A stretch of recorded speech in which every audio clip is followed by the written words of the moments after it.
Good afternoon.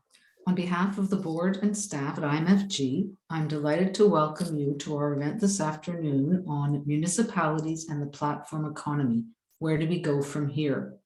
My name is Enid Slack, and I'm the director of the Institute on Municipal Finance and Governance at the Monk School of Global Affairs at the University of Toronto. I would like to start by acknowledging the land on which the University of Toronto operates. For thousands of years, it has been the traditional lands of the Huron-Wendat, the Seneca, and most recently the Mississaugas of the Credit. Today, this meeting place is still the home to many Indigenous people from across Turtle Island, and we are grateful to have the opportunity to work on this land.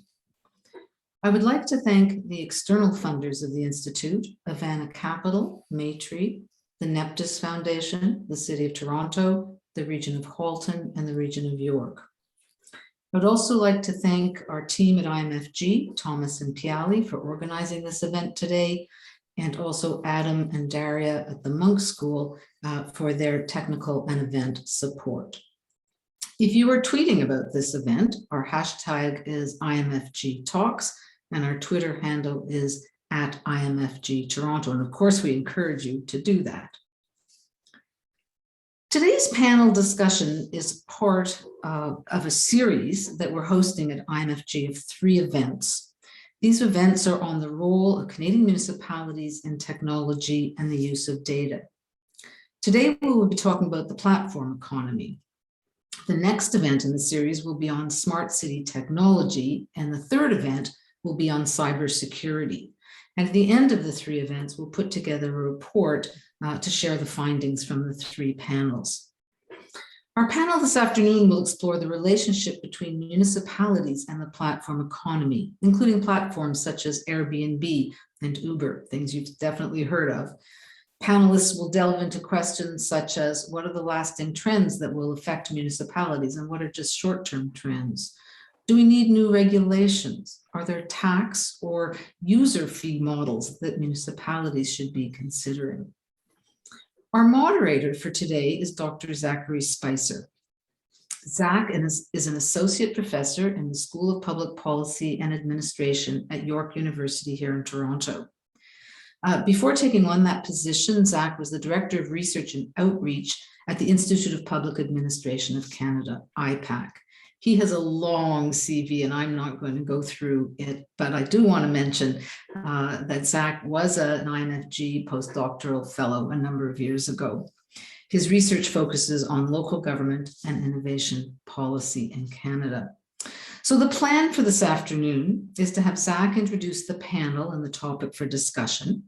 Following brief presentations from each of the panel members, Zach will engage in a discussion with the panelists before turning it over to you, the audience, and you can ask some questions. You can ask your questions at any time during the panel discussion using the Zoom Q&A function, which is at the bottom of your screen. So now over to you, Zach. Thanks so much, Enid. Appreciate it. Welcome, everyone. And of course, thank you very much to the entire IMFG team for hosting this event today.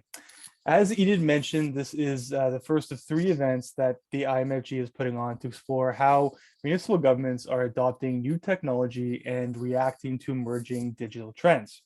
We're interested in mapping out where the challenges lay in the months and years ahead and providing local leaders with the tools that they require to survive and thrive in the digital era.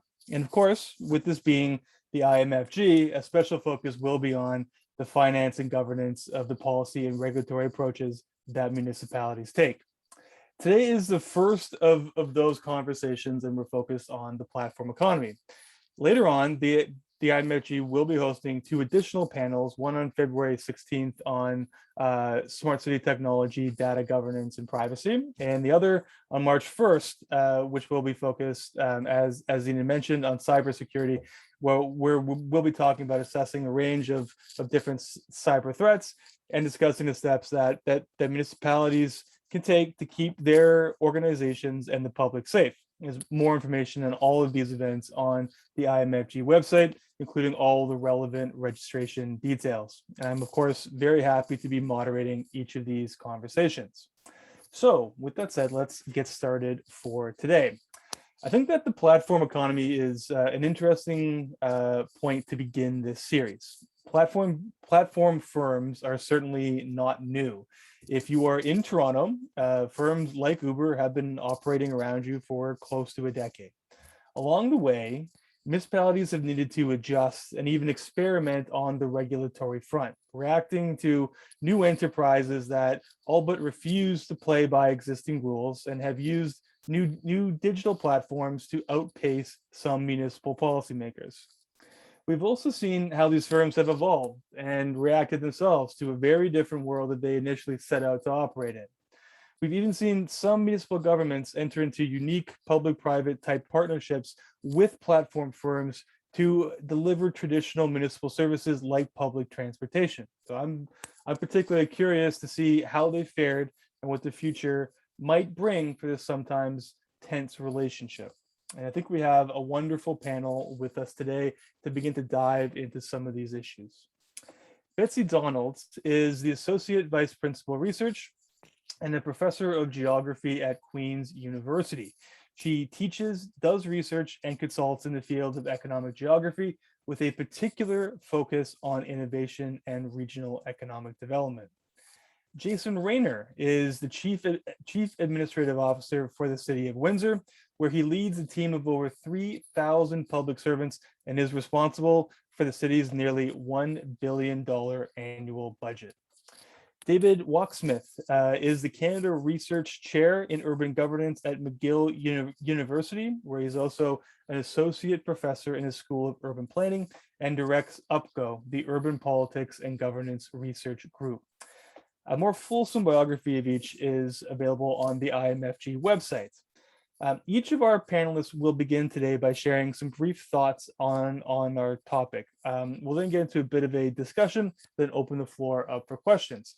As Enid mentioned, please feel free to use the Q&A box to pose any questions to our panel. I'll be keeping an eye on that space and posing questions to our panel later in the event today. So we're going to begin today by hearing from David, and then we will turn it over to Betsy and then Jason. So David, the floor is yours. Great. Well, thank you very much for the introduction, Zach, and thanks everyone for coming. It's very exciting to be here with you all on this Tuesday afternoon. I want to kick us off maybe to make two brief points and then kind of connect them. So I'll just jump right into it. The first point that I would like to make is just to note something that is, I think, probably obvious to all of us, but turns out to be quite consequential, which is that the platform economy is disproportionately municipal. So, you know, a lot of my research focuses on the giant corporations, Airbnb and Uber. If you think about the sectors that they're operating in, it just happens to be the case that housing and transportation are core concerns in municipal governments.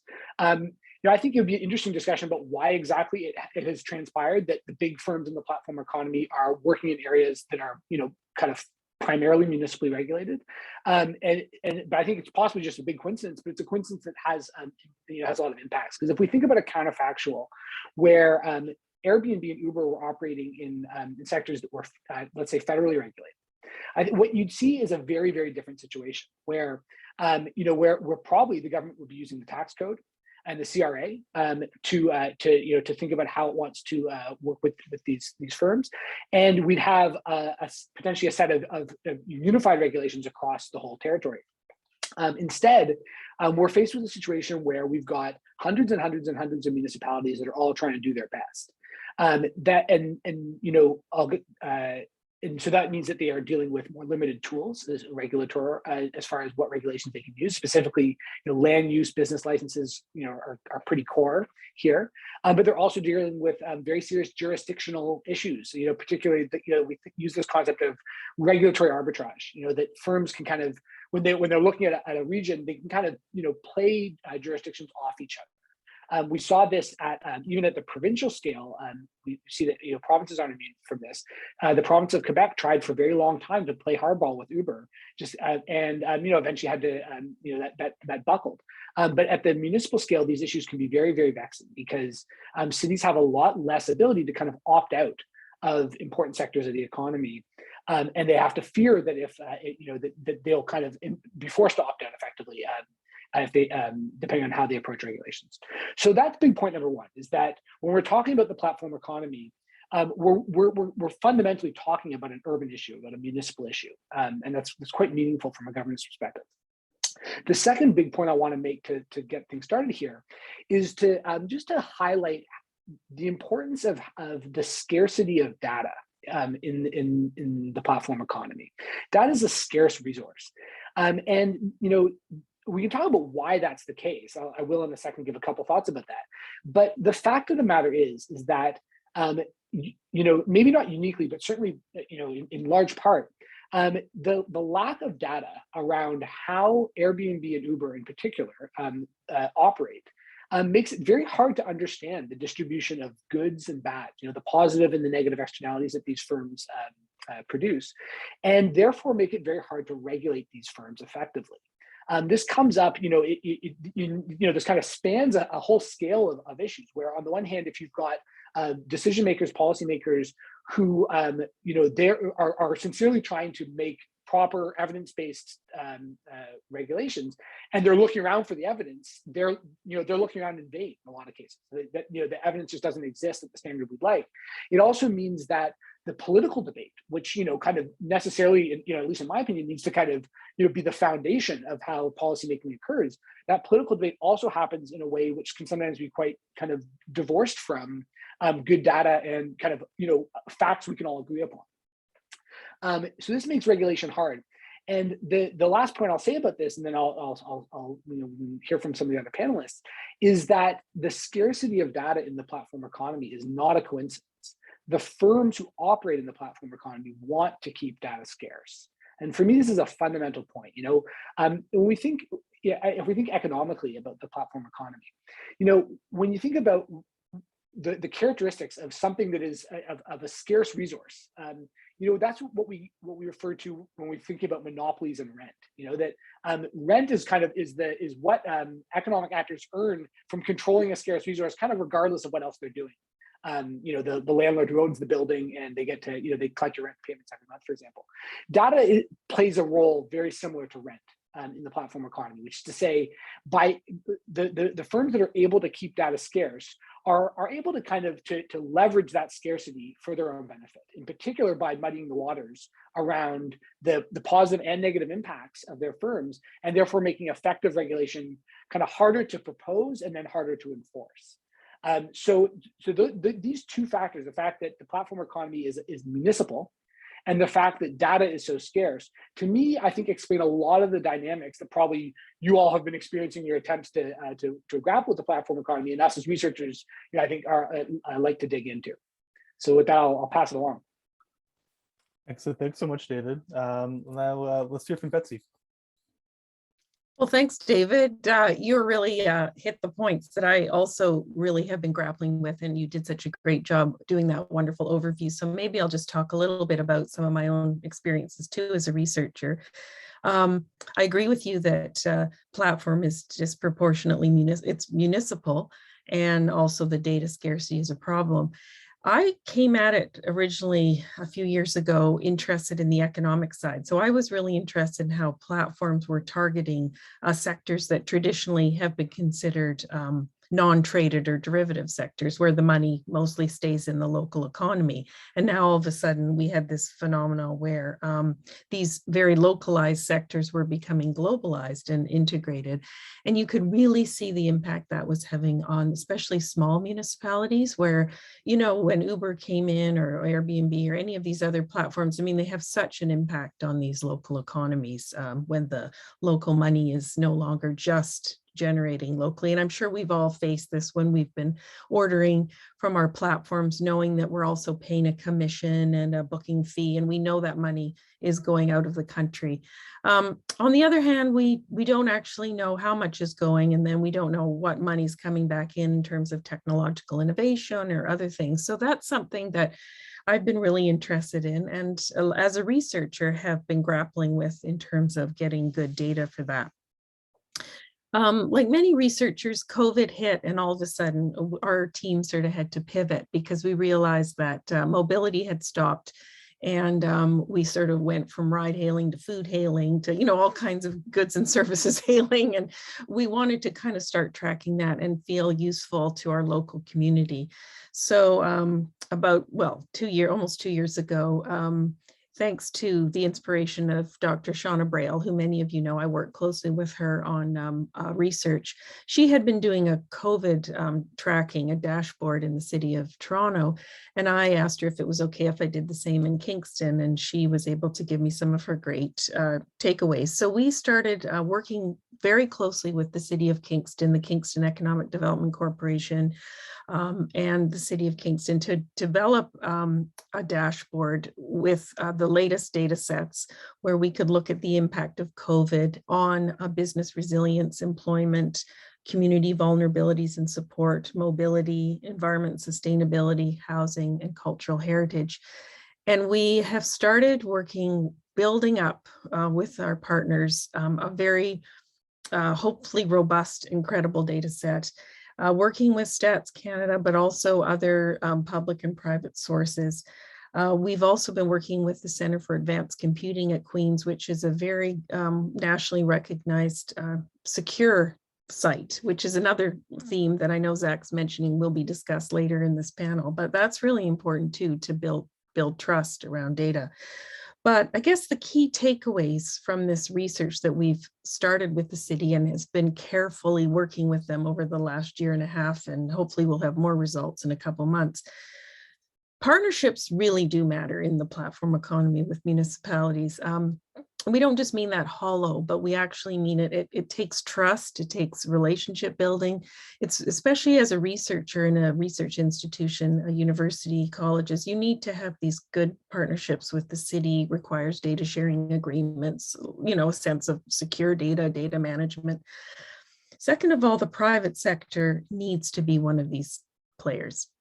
And I think this is a very challenging when the private sector, as you said, David, really has disproportionate amount of information and knowledge that kind of creates this uneven relationship. So that in particular, that uneven relationship is really a problem, I think, for many municipalities, but particularly the smaller ones. Now, Kingston's fortunate because they have a very there's a lot of talent and tools and technology that they have access to, and we have good relationships. But from some of the very small Eastern Ontario ones, they don't have those kinds of access to knowledge.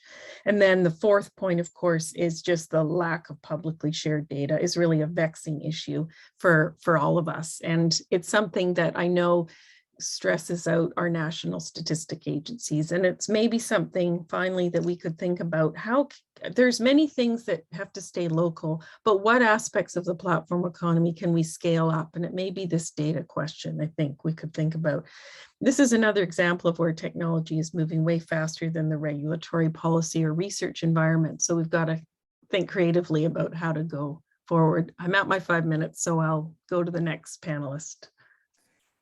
Awesome. Thanks so much, Betsy. Appreciate it. Last, but certainly not least, Jason. Thanks very much, Zachary. Delighted to be here. Thanks very much, IMFG, for hosting this topic and these sessions.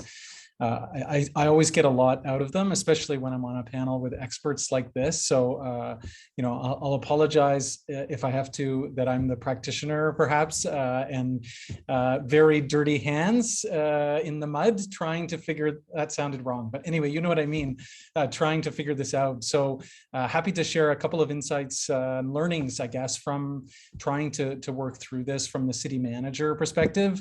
We get to try to navigate between the political political reality, the community's demands, and modernizing our public service, which is in desperate need of modernization. And I've had the pleasure of leading 2 teams now in 2 different municipalities around pushing the envelope into digital transformation and the digital platform. So a few experience to share with you. And I just a shout out to my colleague, Oliver Gershow, who's now actually the CIO in Innisfil. I actually think a number of these stories are his now, so I'm not sure. But in the public sector, we don't worry about plagiarism or anything like that. We just share, and learn from each other. So, so Oliver, thanks for letting me talk about your place now.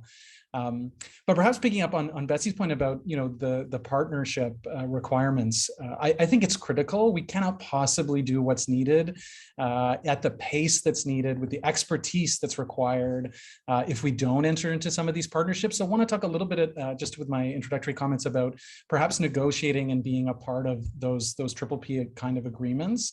And some of that learning, and it's very specifically I was part of a municipality that entered into an agreement to accept cryptocurrency to form as a form of payment for property taxes. So that was really interesting. And then separately involved with the global first public transit system powered entirely by ride sharing.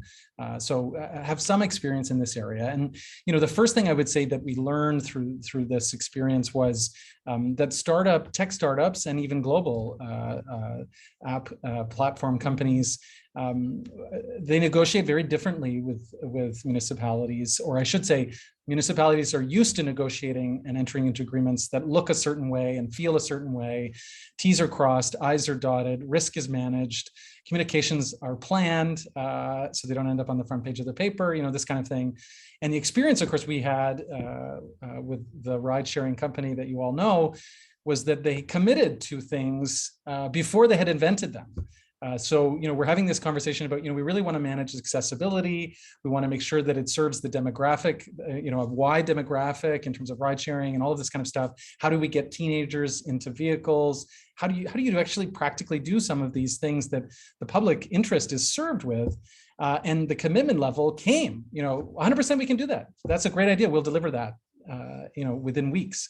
And of course, we learned that they hadn't invented it yet. They were still working on it, still figuring it out. And of course, from a public sector perspective and risk management, that made us all very nervous. But once we kind of understood that that's how it would work, if I was to go back, and even now, what we would do is make sure that the iteration of the relationship, the sharing of the data, that David talked so well about, those should be clauses and really important parts of the agreement. And in fact, we did learn a great deal about how the data is used, how insights are drawn from that data, given that we didn't have necessarily the expertise that our counterparts did. But we did learn a lot from that. And of course, the third-party ride-sharing company was very concerned about who would be able to see the data that they were sharing with us as we, had this partnership agreement, and perhaps rightly so from their perspective, but critical on our side.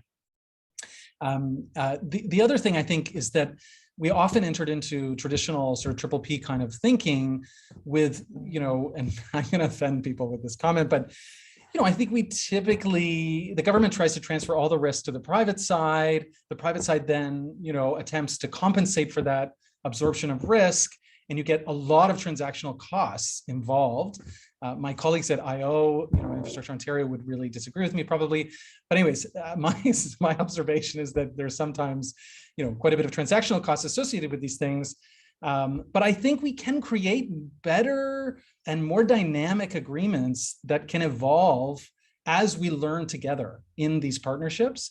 And I don't necessarily have the answers on exactly the legal language and stuff like this, despite my law degree, but I do think that that's an area we want to get into and learn and understand better, in the same way that we want regulations and policy that can dynamically shift with the responding environment, right? So dynamic zoning is sort of the classic land use planning, conversation around how do you embed into the regulation this ability to adapt to the environment as it changes around you, the sort of principle of dynamic zoning, which I'm not sure anybody's really nailed yet in terms of the actual application of it. But that's the same kind of thinking I think we need for, dealing with the platform economy, right? We won't have figured it all out by the time we try to cross the T's and dot the I's. But if we can introduce the framework for that kind of iterative experience and partnerships, I think we'll be a lot further along. So those are my kind of quick introductory comments, and I'm looking forward to the discussion today. Excellent. Thanks so much, Jason. I appreciate it. So I think everyone's comments have spurred a couple of questions for me. I can see that that the audience has already had a couple of questions too. So please keep those questions coming. I will be monitoring the Q&A. But first, I have a couple of questions for our panel, and I'll start with David. Put you on the hot seat first. One of the things that came up from some of the opening remarks, David, was that there hasn't been a lot of willingness on the part of platform firms to share things like data that may help shape government decision making and planning. In your research, have you seen any governments that have been able to get these firms to play ball, so to speak? And if not, is there really anything that a municipal government could do to get some of this data? Are there any sort of collective strategies that have been tried or could be undertaken? Yeah, this is a great question. And so, my answer here is going to be informed by, working with a lot of Canadian municipalities on short-term rental regulations where this issue's come up quite a bit, and also on, just my experience having done research in this area for a number of years now. If we wind the clock back to 2014, 2015, 2016, when Airbnb is really starting to establish itself and cities are starting to realize that this is a land use that doesn't really fit nicely into the zoning bylaw, and we better do something about that. You end up with a kind of a set of, I think a set of, like, I think from my perspective, fairly dispiriting experiences. And most of these happen in the United States, which basically boil down to cities or states as well, trying to get Airbnb to share information about its hosts, about what's going on its platform, and being rebuffed. Some of these ended up in court. I mean, Airbnb sued the state of New York. They sued the city of New York, I believe, the city of San Francisco. I think they sued the city of Boston. So there was a whole bunch of there were lawsuits kind of flying back and forth. That I think with but then you also had situations where there was an agreement to share data, which didn't quite amount to as much as anybody was hoping. So I know that the city of New Orleans had a data sharing agreement with Airbnb very early on, but what they found is they were getting kind of a different spreadsheet every month, and they just didn't have the capacity to work with that data. And there was, I think, frankly, some suspicion that they were getting a version of the data that was meeting the letter of the agreement, but was designed to make it hard to work with. If you fast forward to now, what you see is that that Airbnb, and I'll say uniquely among the other players in the short-term rental industry, all the remainder of which are much worse here. That so Airbnb uniquely has agreed to enter into data sharing arrangements with municipalities. Vancouver is a big example of that in Canada. Vancouver's really been the pioneer in a lot of ways. And again, it hasn't been an easy partnership. I'd say on either side, but I'm more familiar with the municipal side. Fundamentally, I think for this reason that I brought up in the first place, which is that data is money. And it's not, it's not like these firms, it's the same thing about Uber. It's not like they make money exactly through their data. It's that they thrive in a situation where it's a little hard to be sure about the impacts of these firms, and I think in particular, of course, with respect to some of the negative impacts. But I think and the one other example I'll give is that I was working recently with a municipality in Ontario, a smaller one, but one that has a lot of issues with short-term rentals, where once the word got out that they were working with a third party, with a researcher, myself, Airbnb kind of called up and said, "Hey, look, let's talk about data sharing." And they said, "Well, look, we've been calling you for years and got nowhere with that, and so now we're working with the third party." The result, when you kind of boil that down, the idea is that I think we've seen a trend from a situation where these firms have hoped for the most part that they can just resist efforts to hand over data, to one where they're realizing that the politics around that are becoming harder and harder to sustain, harder and harder to defend. And so we're now seeing kind of piece by piece, data sharing start to take place in, I think, a positive way, but that no matter what, in no situation that I'm aware of, does this ever happen easily. And that isn't just about signing the original agreement, but it's also about compliance. It's also about making sure that the data continues to come and is useful. That it's always about building political pressure. And I think, frankly, a lot of that pressure is coming organically from communities who are up in arms about short-term rentals, that they supply the pressure onto council, who then pushes it onto the planning department, the bylaw folks. But that in the absence of that pressure, not 1 kilobit of data will be shared. But with that pressure, I think we're seeing that you can get to a kind of a sustainable place. Excellent. Thanks. Thanks, David. Of course, our other panelists are also free to jump in if something here is of interest to you. Of course, we'll have an opportunity for some audience questions in a bit, but I noticed one here from Clarence Woodsma from the University of Waterloo that really kind of tied in to what David was just talking about. So I figured I would just sort of address it right now. So for anyone on the panel, how do we reconcile private citizens' willingness to give access to their data carte blanche, and yet platform firms make municipal governments feel like they are doing them a favor when they share aggregate clumps? Can we sort of reconcile a bit of that tension? Is there anything here that we can kind of maybe leverage, a lot of data from a citizen's perspective to sort of maybe leverage that to sort of get some of these firms to share data? Is there any sort of possibilities there? Maybe I could jump in, and I just think that's a brilliant question, because that is the issue, isn't it? We're all freely sharing this data, and then it sort of comes back to haunt us, or in different ways. And I think that, if you were to ask me what is one of the biggest kind of vexing issues of our time, it's social media platforms, misinformation, the threat of democracy. Like, this is a big issue. Like, this is a really, really bigger issue that we could have a whole panel on. But I think that David really articulated it well, what we've seen over the last 5 or 6 years. It went from resisting to these piecemeal sharing agreements to kind of, and I think unless we put pressure on our municipalities, our provincial, federal governments for more transparency around this, we're not gonna make progress. But certainly, when you think about other forms of platforms, think about our cell phone companies. They have a lot of access to data, and there's huge potential there for us to sort of put pressure on those companies to say, well, you use the public infrastructure, we've invested in these fiber optics cables, this is a public service. So I do think it's the next wave, really. It is something we have to think seriously about. How can we get access to this data? Because it's not just private data, it's paid for by public funds as well. But that was a great question. One very quick thing I would add to that as well, though, is that there are several municipalities in Canada, let's say, but I can probably count them, on my fingers and toes, if not just my fingers, that I feel like are really in a good position to undertake the level of, just the scale of operation to properly do this data collection on their own.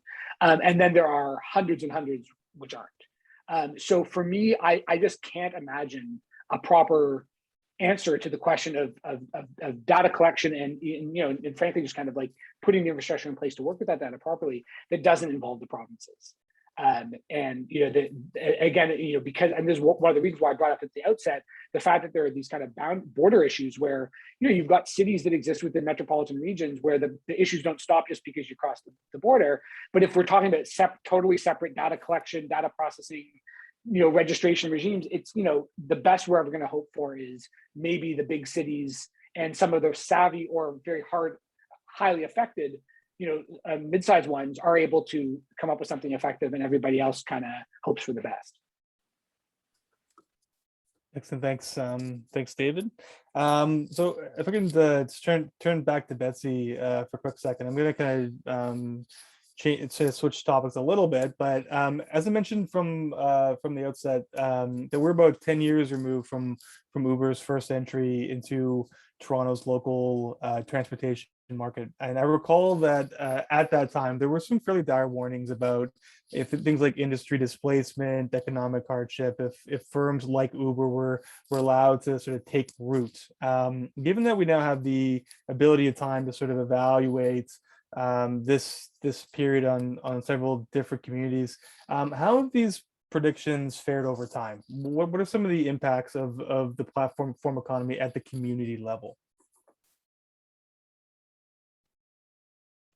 Yeah, that's a great question, Zach. And I know you've done some really good research on that, especially in Toronto, looking at to what extent some of the, I think we have to remember that the reason why these platforms have sustained and are successful was clearly they were meeting a need. There was an inefficiency in the system that they were able to take advantage of. So I think that the fact that they have survived and sustained over a decade speaks to the realities that they were addressing an inefficiency in the marketplace. We knew that there was a lot of challenges around our mobility systems in our cities. I mean, they need innovating, right? I guess one of the questions I always have is, why can we not come up with these innovations locally? Why is it that we are dependent upon a global platform to solve our problems? Is there a way that we can somehow take back some of that, or think really about how we can ensure that the economic benefits stay within the community? I really am concerned about that for Canadian economic development and innovation, because if we don't invent the platforms, if the money doesn't stay here, then there's a lot of loss in the system. But certainly, yes, they have absolutely, and with COVID, there's no question that the platforms have really accelerated their power and ability to respond to an urgent need at the time. So to the extent to which they're long sustaining is a great question. So thank you, Betsy. I think throughout the pandemic, I've noticed a lot of complaints about the fees on some of these different delivery apps, and there's been some effort at some kind of homegrown apps that would reduce some of the fees, and so I can see kind of rumblings of different collective action between restaurants and things along those lines. So maybe this is what kind of spurs some of that on, but certainly I get your point about trying to keep some of that money within the actual community, especially as so many restaurants have dealt with so much hardship throughout the last year. So Jason, I was wondering if I can put you on the hot seat here, so to speak, and let's talk about policymaking a little bit. Jason, from policymaking perspective, much of what municipalities had to do at the outset felt very reactive. I got the sense that there was a need to adjust the speed of decision making. There's a need to adjust to the speed of decision making to the pace that platform firms were moving. Was this your sense as well? And how have municipal governments fared in this regard? What can a municipality do to better direct and manage some of these external forces? Yeah, it's a great question. That is our modus operandi. We react and we go into the shell and hope that the fad will go past us. I'm still waiting for social media, to die because we're still not great at interacting on the anti-social, platforms. Are we allowed to call them that? I don't know. So no, I think it's really an important point, and it speaks to so many different aspects of municipal government and our ability to make decisions and to get policy in play. And part of this is a resistance to piloting, prototyping, and researching and developing in the community, and that's for obvious reasons. The public is not always able to tolerate mistakes or failures or missteps. And I think in part that was how Innisfil was able to get away with some of this, because nobody was paying any attention, and if Toronto had tried it, it would have looked obviously very, very different. And we saw that with cyberclaps, right? I mean, the very different kind of reaction and response from that community. So, but I do think we need to work on it. I think part of it is about creating the community engagement and community acceptance of that risk tolerance piece. How do we accept that we're gonna, and be very transparent about the fact that we don't have all the answers, but we want to try this. And particularly for the hundreds of municipalities that David's talking about that don't have in-house expertise, the only way to be able to move and create a user experience that is what people are demanding, is to partner, right? Is to come up with, and it could be other municipalities. I would say David's comment about the province, that's a good move. But I also think that municipalities have the ability to partner, right? And say, even regionally, right? How are we going to approach this? We can consent to get into agreements to do these kinds of things. Maybe we're not famous for it, but municipalities can do those kinds of things, right? And I think, creating that ability to actually in a framework around how we experiment and how we share the insights and continue to iterate that ourselves, I think is really important. I believe there are real advantages to that. The learning that can come from municipalities experimenting in these spaces, as opposed to sort of the guttural reaction of, there is harm being caused, so therefore we want nothing to do with it, right? That's just not a nuanced enough answer from my perspective. Yeah. Excellent. Thanks so much, Jason. Appreciate it. Just a reminder to everyone to keep those questions coming in. I have a couple more questions for the panel, but we're looking forward to sort of turning it over to you in a couple minutes here. Betsy, I was wondering if I could return to you very quickly here. One of the things that is always up for discussion here at IMFG is municipal finance. And I'm curious if you have a sense of what the financial impact has been for municipal governments in trying to manage platform firms, either through things like licensing fees or kind of a loss of revenue. Are there different financial models that municipalities could use to regulate platform firms or better direct some of their benefits towards the community level?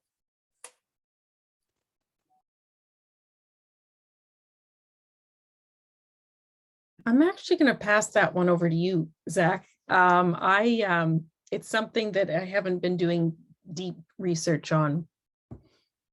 Oh, that's fair. And of course, if any of our other panelists want to sort of jump in as well, a couple of years ago for the IMFG, I actually wrote a paper on this, and that was kind of at the very early stages. But the financial impact on sort of licensing fees and things along those lines hasn't been particularly huge. I think where the sort of financial challenges come in is where you have certain firms that are competing with different municipal services, right? So I've always sort of wondered, what has been the sort of revenue impact with the introduction of, say, ride sharing in comparison to transit. I know that there's been a couple of really good papers out there looking at sort of travel times, efficiencies, things like that. I'd be curious in sort of fare box revenue, what the sort of distinction is. I don't have any really good answers on that, so I don't know if anyone here has any other experiences with that. I would love to know. The other thing that with that paper that I actually looked at too was a company called Rover, and Rover is no more. It's I believe it was sold to a US firm, but at that point in time, it was essentially a company where you could rent out your driveway or some sort of parking spot that you owned. And they were kind of competing directly with Greenpeace in a sense, and of course a variety of different private parking providers. And I looked at sort of where their availability is in comparison to Greenpeace lots, and it wasn't at the same scale where it would really meaningfully affect Greenpeace. So I think that scale matters with some of this stuff too, but for me, I didn't find a huge financial impact to at least to the city of Toronto. I don't know if anyone else has any similar experiences or findings. I might just quickly add, Zach, the Rover example. So Innisfil actually did partner with Rover in the early days, in part because we were trying to understand the parking opportunities. And Rover had the data set and the framework to be able to work on that. But then we also had a revenue stream that came in through that, which was otherwise not have been something we could have got access to. It was very small. It wasn't going to pay for the new rec center or something like that, but it was an opportunity. And that's what I would add, is that I think we may too quickly dismiss the ability for co-creation. The municipalities that have figured out that they have a stake in the intellectual property and the development of some of these, especially in the early stages, I think are the ones that have probably started to tap into the revenue side of this model as well. It has to be balanced against the other kind of policy competing interests, but there are a number of municipalities that have developed their own software, for example, and have sold it to other places. I think the platform side is one we're still getting into, but there is the ability, especially with something like a Rover that's just getting started, isn't the global, kind of behemoth that some of the other platforms are. And there will be more of this, right? I think there's lots of opportunity for municipalities to actually get in as a partner and help drive some of the ethical and other kinds of considerations in a different way. At least I want to optimistically believe that. One thing I can toss on to the finance discussion is, it's to make a distinction between, what's happening through fees and then what are some of the kind of broader financial impacts. In the world of short-term rentals, there's one question which is about, it's first of all about are taxes being paid, right? So again, this gets back to the thing that I'm just going to keep banging away on, which is about data availability. Is that, again, if you go back to a few years ago, there are a whole set of taxes which, in a lot of jurisdictions that hotels need to pay that short-term rentals were not paying. Now, for the most part, they are paying those. They're being, remitted by Airbnb to the government. But short-term rentals are a commercial land use that largely occurs in residential properties. So, and most places, the commercial mill rate's higher than the residential one. So you've got probably kind of an unknown, but actually probably quite large amount of property tax revenue just sitting around there when you've got commercial land use occurring, on land that's being taxed at residential rates, and those are kind of like the easy ones.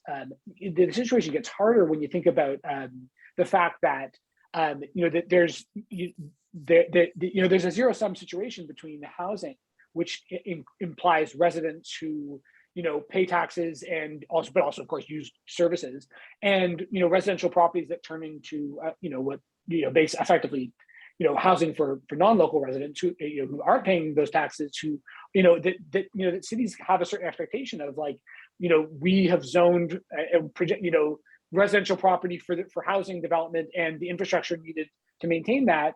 That part of the premise there is that there are going to be people living in those those houses, and contributing in their ways to the city. So in other words, that there's a kind of there's the narrow financial issues, and then there's the kind of broader set of them. And I certainly have had the experience that it would be very hard, say, to try to set fees at a level that would take those things into account, because it's got to be on a cost recovery basis. So we can charge the fees for the licensing program that will allow us to run the program, but we certainly can't charge the fees that would allow us to make a holistic assessment of the positive and negative, kind of financial implications of these services. Excellent, thank you, David. And if we could just stay with you for 1 second, I just have a final question before we get to some of these fantastic questions coming in from the audience. I was curious about the impact of COVID-19 here. So obviously COVID-19 is something that is sort of omnipresent in all of our lives, but the pandemic has affected a number of different industries. Platform firms, of course, are clearly not spared from this. How do you think the pandemic has changed some of the business models and the outlook for some of these platform firms, and what do municipal policymakers need to do to best react to some of those changes? Yeah, this is a really good question. We've been working hard on understanding the impact of the pandemic on housing issues in general and short-term rentals in particular. But maybe just to start with in the transport sector, it's already come up a little bit that the vast increase in meal delivery service use during the pandemic, and also just the strain that transit systems have been under.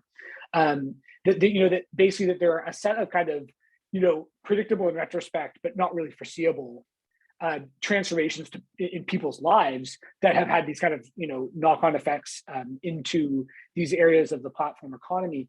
And where one of the things I would want to highlight is some of the labor questions, which is to say that I think it's a kind of dirty little secret, but one of the big premises of a gigantic sector of the platform economy is the kind of availability of people to work these gigs, either because on the whole we've got a kind of slack labor market and people need the work, or because cost of living is so high, which certainly is something a lot of people can relate to in Canadian cities.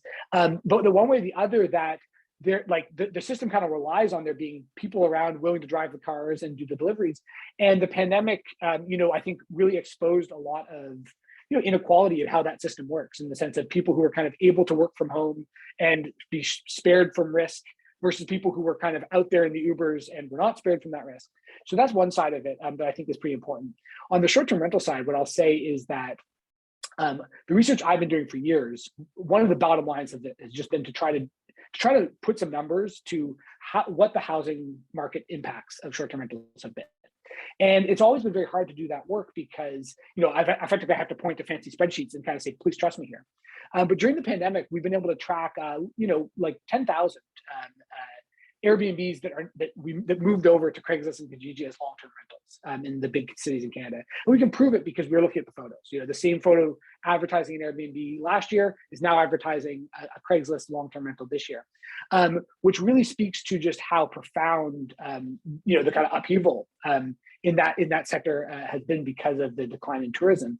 But it also, from to kind of steer it to the municipal governance perspective, it means that we're living in potentially now the tail end of a really unique opportunity to get some of these rules right when the pressure's a little lower. Because one of the biggest issues stopping good regulation of short-term rentals, in my opinion, has been how much money is at stake, how large the incentives are for hosts who don't want to follow the new rules to find ways to not follow them. And for the last couple of years, that has not been true. Now, there are some exceptions, like places like Prince Edward County that are being bombarded with with visitors, but the big cities for sure have a lot less demand for short-term rentals, which means that it's actually been this is a real kind of make hay when the sun shines kind of situation that I think probably within the next 6 months we're going to feel that we're actually exiting, and things won't necessarily be back to normal, but we'll be back on that kind of high pressure, high stakes situation that we haven't been in for the last couple of years. Excellent. Thank you, David. A couple questions coming in here. Everything from intermunicipal partnerships to delivery robots and everything else. So thank you everyone for these wonderful questions. I'm going to try to get some of these very quickly with our panel. I'm cognizant of time. Jason, I'm going to turn to you first. There's a great question here from Sylvana, and she was curious, why are municipalities still shy about intermunicipal collaborative approaches to mutually learning when it comes to the platform economy? It's a really, really good question, Sylvana, and I think it's frankly broader than having reticence about intermunicipal collaboration. Period. If the political will isn't there or the political interest is not there, administrators, as we know, tend to sort of stick to what we're good at and not putting our necks out for potential, public discussion on certain topics, is understandable. But I do think you're right about the fact that procurement has really, has succeeded. It's a success story in terms of intermunicipal collaboration. I think, interestingly, this government has asked a lot of municipalities in terms of modernization and, the audit and accountability funding to try to find ways so that the resource excuse isn't there. We often say we just don't have time for this kind of conversation. We're too busy delivering, the actual services that are critical for people in our communities. So now that we have maybe the resources and we have the opportunity and the time, I think it's critical for us to have more of these conversations. I think they have to be, I think the bottom line for me is that you have to box the risk. And you have to say, look, we're going to experiment with this. We're going to try it. It may not work. You're not committing to, forever and amen. You're committing to a short period of time that allows us to pilot this, and then we have to analyze it and go from there. We have to engage people like this good panel, to do the research that helps us understand the unintended consequences. But it starts with a phone call, right? The relationships are there. How do we begin to do this? The demand, just to pick up your point, Zachary, in terms of the COVID, I think the demand for digital is enormous coming out of COVID. It's simply unacceptable for us to ask people to stand in a line for 12 hours to get swimming lessons in 2022. Like we can't, it's not healthy for one reason, for lots of reasons, but it's also just ridiculous because we know the technology exists. So get there, right? Municipalities, you have a limited window to figure this out. And I think, the collaboration is going to be one way that we get there fast. Thank you, Jason. Betsy, if I can turn to you for a question here on delivery robots and generational change. Clarence has a really interesting question and point here. His kids are frequent users of Skip the Dishes, and a lot of, I guess, younger folks have really grown up in this sort of platform age where turning to platforms is a pretty natural thing. Clarence brings up robot delivery vehicles, and so are younger generations going to be simply more accepting of advances here in robotics and newer models and different platforms and things like that? I guess the question is really, are they not going to put the right level of scrutiny on some of these advancements, do you think? Well, that's a good question. I mean, obviously younger generations are obviously more technologically accepting. That's historically been the case. But I also think I'm more optimistic about the younger generation. I think they've been so drenched in technology and online and remote experiences that I think that there will be a return to the authentic. And I see it in my own kids' board games, getting together with real people. I mean, there's this craving to actually have face-to-face experiences now that we've been, given way too much social technological experiences. But Sean and I wrote a paper last year for Transport Canada on the robot industry and some of the regulatory and policy challenges. So if you go to digitalmobilitieslab.com, we have a whole paper on that. And it's a really neat, interesting question. We review all the robotic regulations around the world. And, again, it's just a mishmash of state and provincial and local attempts. But one thing that strikes me is that, no one's mentioned this yet, but there's actually a big role that universities and colleges can play in the platform economy in terms of even providing test sites or spaces, safe spaces for experimentation or pilots. I also wanted to just add that, I'll just leave it at there. But I think that the answer was that I have a lot of faith in our youth in terms of critically thinking after all of this. Excellent. So that's a positive note, I guess, in which we can halt the conversation for now. I really want to thank all of our panelists. I'm cognizant of the time, so I think I'm going to throw it back to Enid, but I want to thank everyone for the wonderful questions. I apologize if we didn't have a chance to pose them to our fantastic panelists, but I am keeping note of them. I'll be the one who is going to try to summarize everything from these three panels into a report. So thank you very much for your questions and comments. I'm going to try to address those in the actual report, but we'll pause right there for tonight. Let me thank all of our panelists and of course throw it back to Enid to wrap up today. Thanks, everyone. Thanks very much, Zach, for moderating the panel, and thanks to Betsy, Jason, and David for being on this panel. It was really, the hour went by so quickly for me. You reinforced for me that the platform economy is definitely a municipal issue, and the lament for the lack of data is near and dear to my heart as well. So those are things I certainly know about. I was happy to learn that partnerships matter, not just public-private, but municipalities with other municipalities. And of course, sometimes the municipalities need to turn to the province for some help on these issues as well. So great event. Thank you all. The event has been recorded, and so it will be available on our website in a couple of weeks. Please feel free to share it with anyone who wasn't able to attend. Also, please join us for the next two panel discussions. As we mentioned, one on smart city technology and one on cybersecurity that will be coming in the coming weeks. So again, you can check our website for that. And the last thing is just to say thank you all for coming, and have a great evening.